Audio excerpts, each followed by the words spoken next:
ایسا ہوا 1998 میں ہم قندھار گئے. اس وقت 17 سال میری عمر تھی.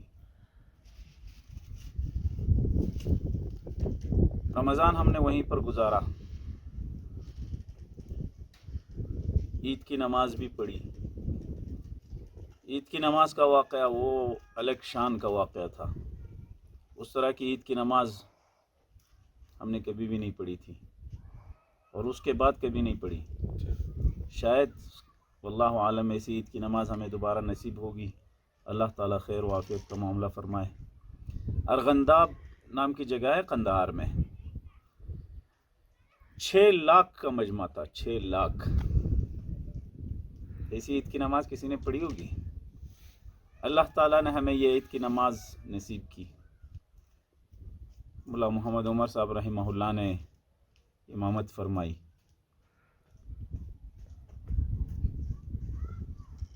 ہیلی کاپٹر، جیٹ، طیارے، ٹینک اور مختلف قسم کی نمائشیں دکھائی گئی. بہت عجیب سا ایک سما تھا اور خوشی کا موقع تھا. تیسرے دن ہم قندھار شہر میں گھوم رہے تھے تو ایک مولوی صاحب سے ہماری ملاقات ہو گئی. وہ یتیموں، معذوروں اور محتاجوں کے جو بینک ہوتے ہیں اس کے ذمہ دار تھے. باتوں باتوں میں ہم نے کہا کہ ملا محمد عمر صاحب رحمہ اللہ سے ہم نے ان سے کہا کہ ملا محمد عمر صاحب سے ہماری ملاقات نہیں ہوئی ہے. تو انہوں نے کہا عجیب بات، ابھی تک آپ لوگ ملا محمد عمر صاحب سے نہیں ملے ہیں؟ ہم نے کہا نہیں. چلو، وہ بہت سادہ قسم کے لوگ تھے. چلو جلدی کرو. اپنی گاڑی میں بٹھایا اور ہمیں جا کر ملا محمد عمر صاحب کے محل کہیں آپ یا دفتر کہیں، وہاں جا کر انہوں نے گاڑی روک لی اور پہرے داروں کو کہا کہ مہمان آئے ہیں ملا محمد عمر صاحب سے ملنے کے لیے. اب آپ تصور کریں کہ کتنا بڑا ملک ہے. یہ افغانستان چاہے کتنا چھوٹا ملک ہو یا غریب ملک ہو، لیکن یہ دنیا کے اعتبار سے اور دنیاوی شہرت کے اعتبار سے بہت بڑا ملک ہے. یہاں انگریز آئے، یہاں روس آیا اور یہاں امریکہ آیا اور بہت سارے آنے والے ہیں واللہ عالم. تو اس ملک کا جو بادشاہ ہے ملا محمد عمر، ان سے ملاقات اتنی آسانی سے ہو رہی ہے. جب ہم اندر داخل ہوئے تو ایک جیسے ابھی آپ دیواریں دیکھ رہے ہیں اسی طرح کی دیواریں، کوئی رنگ نہیں، کچھ نہیں. اس کی طرف ہمیں انہوں نے اشارہ کر دیا کہ اس طرف جائیں.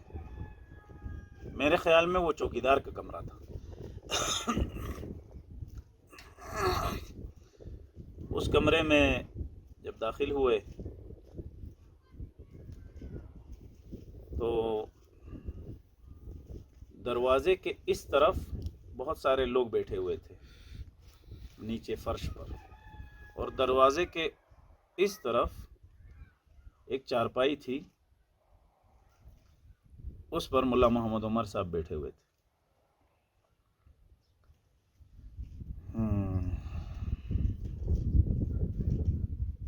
جب ان کے سامنے میں گیا، عجیب سے ایک روحانی کیفیت میں نے محسوس کی. بہت سادہ سے انسان تھے. انہوں نے جو کوٹ پہنا ہوا تھا وہ بھی بہت پرانا سا تھا. تو جب میں نے ہاتھ آگے کیا تو انہوں نے پوچھا یہ کون ہے، اس لیے کہ ہم چھوٹے تھے بہت، اور بہت سارے چھوٹے ساتھی ہمارے ساتھ تھے. کہا یہ کون ہے؟ تو یہ جو نیچے فرش پر بیٹھے ہوئے مشران تھے اور بڑے تھے، انہوں نے کہا کہ یہ مہمان ہے. تو پھر میرے ہاتھ کو تقریباً انہوں نے 1 منٹ 2 منٹ تک پکڑے رکھا اور لب ہلاتے رہے، دعائیں کرتے رہے. آج بھی جب میں یہ جہاد کے میدان میں اور سیاسی میدانوں میں بہت سارے فتنے دیکھتا ہوں اور اللہ تعالیٰ کی طرف سے استقامت کی نعمت کو دیکھتا ہوں تو یہ سوچتا ہوں کہ شاید یہ امیر المومنین مولا محمد عمر رحمہ اللہ کی وہ دعائیں تھی، بے آواز دعائیں تھی، جو انہوں نے ایک مہمان، ایک چھوٹے سے مجاہد کے لیے کی تھی۔ الحمدللہ ہم ان کے وفادار تھے۔ پھر یہ عمارت ختم ہو گئی۔ آج جس وقت یہ قصہ میں آپ کو سنا رہا ہوں، 20 سال کے سخت مقابلے کے بعد، امریکیوں کو ہرانے کے بعد طالبان دوبارہ حکومت پر آئے ہیں۔ اللہ تعالیٰ ان کو بھی امیر المومنین مولا محمد عمر رحمہ اللہ کے نقش قدم پر چلنے اور ہمیں ان کے ساتھ وفا کرنے کی توفیق عطا فرمائے۔ بس یہی عبرتیں ہیں کہ ان اکابرین کو آج یاد کرتے ہیں تو ہمارے دل بھی رونے لگتے ہیں اور ہماری آنکھیں بھی آنسو سے بھر جاتی ہیں۔ جہاد کے میدان میں الحمدللہ کافی عرصہ گزرا ہے، اللہ تعالیٰ قبول فرمائے، لیکن ملا محمد عمر رحمہ اللہ جیسے مخلص، سادہ اور سیاست کو سمجھنے والے ایسے عمرا شاید عالم اسلام کو کم ملے ہوں گے۔ اللہ تعالیٰ ان کو غریق رحمت فرمائے اور ان کے نقش قدم پر ہم سب کو چلنے کی توفیق عطا فرمائے۔